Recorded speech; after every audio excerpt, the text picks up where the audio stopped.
Hey guys. Today we gonna review best murder mystery movie that will blow your mind. Please subscribe and help us reach 60k subscribers. In a police station's interrogation room, a man is under investigation for murder, and he is interrogated by a male and a female detective. Mr. Vincent Stevens, Carl Urban, tells his version of a series of events. A flashback starts to the day before, beginning with a sex scene between him and a blonde woman, intertwined with a man named Luke Wentworth Miller, arriving at a loft in NYC in the morning. He enters and drops his bags as he sees a woman lying dead, face down on the bed, covered in blood due to a cut wrist. In the interrogation room, Vincent tells the police that his wife was out of town skiing with the kids and Luke called him and told him to hurry up to get to the loft. Cut to the loft the day before, when Vincent enters, seeing Luke and then the body. Vincent and Luke talk, saying the windows were sealed, the door was locked and the alarm was turned off, which means someone had to have gotten in with one of their keys, since only 5 exist and they can't be copied. Back in interrogation, Vincent is denying ever having been to the loft, though the police already know that he and 4 other men shared to have sex with their mistresses, one of them being Luke. Back at the loft, Chris, James Marsden, now enters. Marty, Eric Stonestreet, then comes in. No one can believe this is happening. They turn the body but don't know who she is. Cut to a flashback further back in time, a party of the opening of a building, with the 5 friends, Vincent, Marty, Chris, Philip and Luke talking about the women there, ignoring their wives. Vincent, Luke and Marty are all architects, and it is Vincent's project they are celebrating. Chris starts talking to a beautiful blonde woman named Ann Morris. Chris is a psychiatrist and had treated her sister, who apparently had a mood disorder and later committed suicide. Chris apologizes for his failure in treating the sister, but she shrugs it off. Chris' wife Allison witnesses their interaction and is not happy. Vincent brings his friends upstairs to a loft and tells them his plan to share it for their secret rendezvous. Loft, Luke starts to freak out as they try to get in contact with the 5th man, Philosophy. There's a Latin message on the bed, Fatum nos jungibit is written on the wall in blood. There is a suicide note, saying see you in another life. In the interrogation room, Chris explains that the Latin phrase means fate will unite us. However, he tells the interrogators that one word tense was incorrect, it should have been jungit instead of jungibit. They start asking him where Philip, his half-brother, is, but he doesn't know. Chris and Philip have the same mother but different fathers, with Philip's father being an abusive alcoholic and Philip being tossed around in foster care. Back at the loft, Philip finally shows up. The other men accuse him of committing the crime, but no one will admit to anything. Flashback to Philip's wedding months ago, to a woman named Vicky Fry. The men are talking crudely again about the women being present, until they notice that local politician Joel Kotkin has also been invited. As a wedding present, Vincent offers Philip the key, and to the other 3 men as well. Accepting the key means agreeing to certain rules, such as notifying the others by text when the loft is going to be reserved, and not going to the loft when it's occupied. Chris doesn't want the key, he says he is not like that, much to Vincent's derision. Marty's a tad nervous since their wives are right there, but they continue on to talk about the women at the wedding anyway. Marty notices Philip's beautiful sister, and Chris' half-sister, Zoe, and makes some crude comments about her. This causes Philip to threaten Marty, never say that about my sister. Chris sees Ann again, as Cotlin's invited guest, and goes to talk to her privately. He comes onto her and asks Vincent to borrow his key, just that once. Loft, they need to make sure none of them lost their key. They all have theirs except Chris, who just says it's not on him, but he hasn't lost it. Flashback, Chris is having a dinner party for the guys and their wives. He seems to be going through a rough patch with his wife Allison. Around the table, Marty's wife Mimi is talking about her boss wife who caught him cheating, and then they discuss plastic surgery. This leads to a discussion which escalates when Marty, who is drunk, starts making nasty comments to Chris' wife. Then he starts talking about how the boss should have gotten away with it, hinting about using a secret loft. Chris kicks Marty's chair, causing him to fall over and stop talking, but the women are thinking now about what is going on. Luke and his wife Ellie catch Philip in the bathroom doing cocaine. She questions Luke about him maybe wanting someone else, as he gives her a shot of insulin for her diabetes. She implies that she would not mind if he gets his sexual satisfaction somewhere else, but he reassures her that it is not necessary. Loft, the men are trying to figure out what to do and how to get the body out. She's handcuffed to the bed. Flashback to Chris and having sex in the loft. He tells her he loves her and he is going to leave his wife, which is very upsetting to her. She tells him she's a prostitute but won't bill him for the last few months. Interrogation: Marty is being questioned by the cops. He and his wife are going through a trial separation because she caught him cheating with someone he met in San Diego on business. Flashback to the business trip. Vincent, Marty and Luke meet a lady called Dana in a bar. She's not thin, so Marty wants to turn her away, but Vincent assures him that big women always have a cute friend, so he buys her a drink. And Morris is also there with Hiram's friend Joel Kotkin. Fry recognizes the men from his daughter's wedding, and pays for their drinks in an implied. Back at home, Chris is trying to call and is caught by his wife Allison, who accuses him of something. At the bar, Vincent and Marty are talking to Dana when her beautiful blonde girlfriend named Sarah shows up.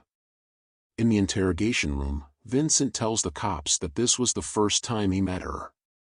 The four of them go up to the roof where there is a pool, also with Luke.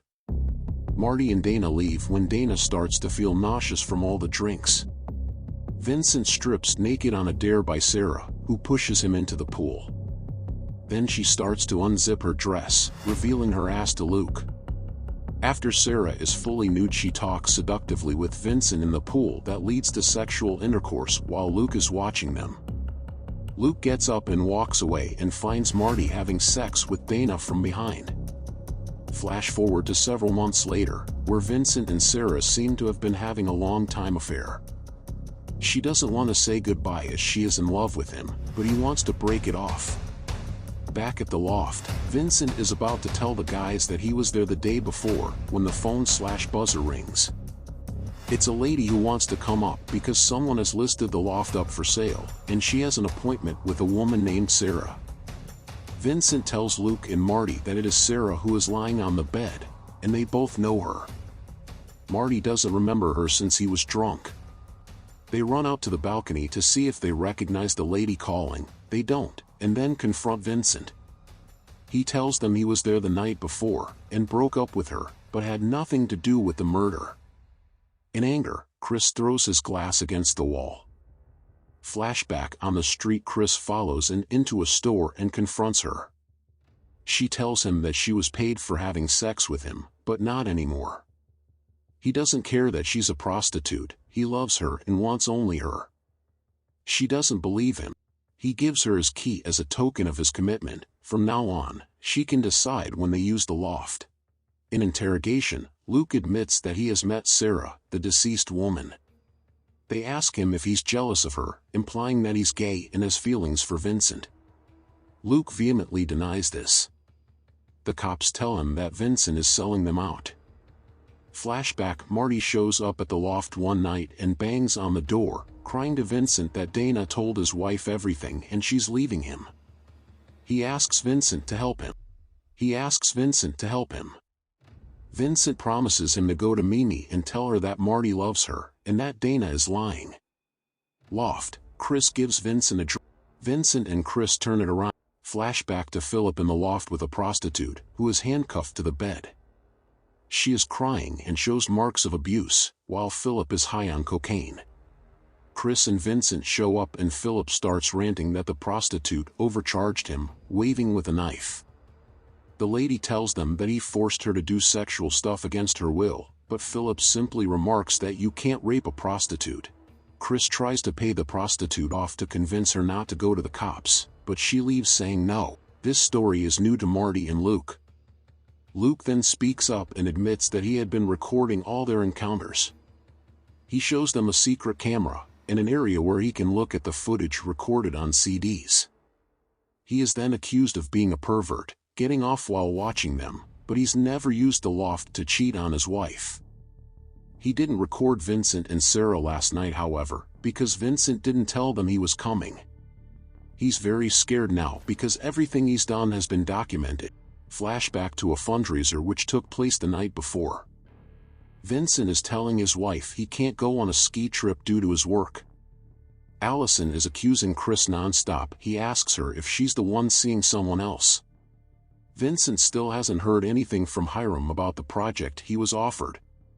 He walks up to Hiram, Joel Kotkin, and their wives, and inquires about the status of the project he was promised. When Hiram can't give any guarantees, Chris hints at the meeting in the bar in San Diego to put pressure on Hiram. Marty's wife Mimi unexpectedly shows up at the fundraiser. He desperately wants her back, but she comments about his cheating and implies that maybe she already slept with someone else too. Philip is distressed because his sister Zoe is there, and he finds her atop. Cut to the loft. Vincent starts feeling drowsy and falls to the floor. It is revealed that the drink he got from Chris was drugged, and that the men have set a trap for him. Flashback to that morning. Luke calls the others minus Vincent over after finding Sarah on the bed, having killed herself with pills. Luke then shows them all the videos he had made to prove that Vincent has been double-crossing his friends for months. There's footage of Vincent sleeping with Sarah, and Marty's wife Mimi, and Philip's sister Zoe. The time he slept with Mimi was the night after Marty begged him to go talk to her, after getting her drunk. After noticing that Chris was interested in he paid her once to seduce Chris into sex, so that he would share the loft with them and be an accomplice in their adultery. After learning this, all four men agree to frame Vincent for her suicide, as long as he admits that he was there last night. Chris will break a glass to signal that they can set him up. They have 2 hours to work it out and set up alibis. Philip, with images of him and his sister flashing through his head, snorts cocaine and then slits Sarah's wrist and cuts her open, using the blood to write the Latin phrase. Back at the loft, they continue to force pills and alcohol down Vincent's throat. They toss him naked on the bed and handcuff him and Sarah together. In the interrogation room, Vincent is telling the cops the full story of how his friends tried to frame him for the girl's suicide and subsequent mutilation, but they have nothing because they got rid of all the evidence that they were even there. Everyone has an alibi for that morning, and Hiram Fry has even made one up for Philip, to punish Vincent for trying to blackmail him about his own affair. The detectives only have a suicide note. The female interrogator lets Chris go, but stops to ask him why Vincent would be accusing them all if he is guilty. She asks him if he thinks they are trying to hide something else, her murder. Chris says he thought it was suicide, but tests have indicated that the wrist wasn't cut by her, and the sleeping pills hadn't killed her. Plus there was no suicide note. This disturbs Chris because he had it in his jacket pocket. Chris is at the loft, and Luke shows up. Chris asks Luke when he stole the suicide note from his pocket. Chris found out that Luke was the one who put the loft up for sale. When someone called to the loft, Luke must have used the confusion to steal the note out of Chris' pocket. Chris found the note in the dumpster. It was in Luke's handwriting. Luke admits that he was in love with Sarah the whole time since they met in San Diego, but Vincent was always in between them. He ran after her when she left the fundraiser and asked her to give him a chance, but she told him she felt nothing for him now, maybe in another life. His wife witnessed this confrontation. After Vincent left, he went in and drugged Sarah with pills. He then injected her with his wife's insulin, which should have led to a quick and painless death that could not be detected. He said he did it out of love.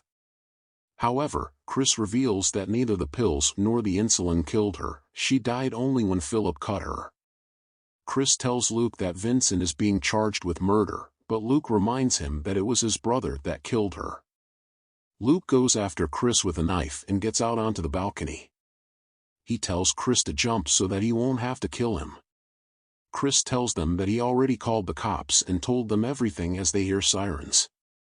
Chris gains control. Luke tells Chris to tell Ellie and the kids that he's sorry and then falls backwards off the balcony, landing on a car below, dead from the fall. Please subscribe for more movie.